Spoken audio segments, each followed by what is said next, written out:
I think I've done a video of the electrical box functional, other than the igniter test video that I did a little earlier.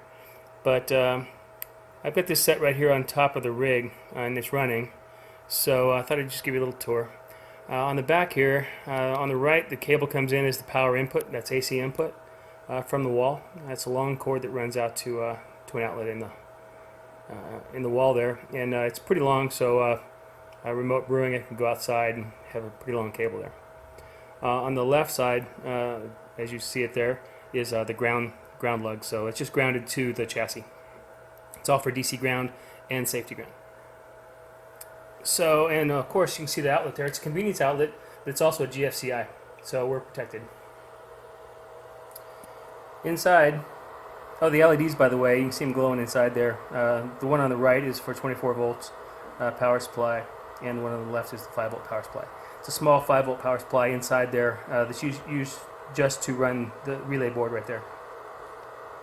The red wire is part of my test, so it's not going to be there permanently. But each of the relays, left to right, in the 4 black relays there are relatively low current, about 2.5 amps each, 3 amps each. And the ones on the right, the white or left, I'm sorry, the white ones are higher current capacity, and I use those for switching to my. They actually switch AC to my pumps. Custom built a cable there, wire. The lower black wire there is custom built. It's just a piece of copper that I coated with plastic dip. It's a product you can buy at the home improvement store. Usually use it to insulate your tool handles and such. Just dip them in. It's a plastic coating, but that's to insulate that custom wire. And it's just a little bus wire that connects to the relays there for the AC.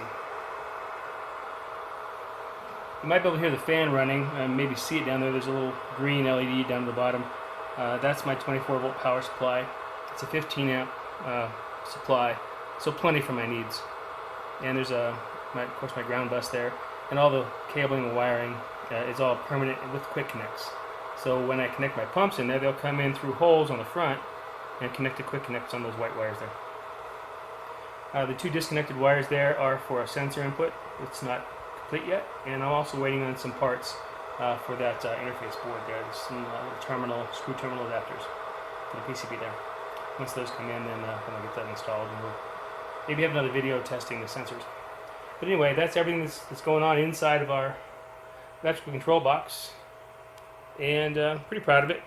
Made out of wood, as you can see, and it'll look nice sitting in its final resting place here at the bottom of the rig, right there in the middle, between the regulators.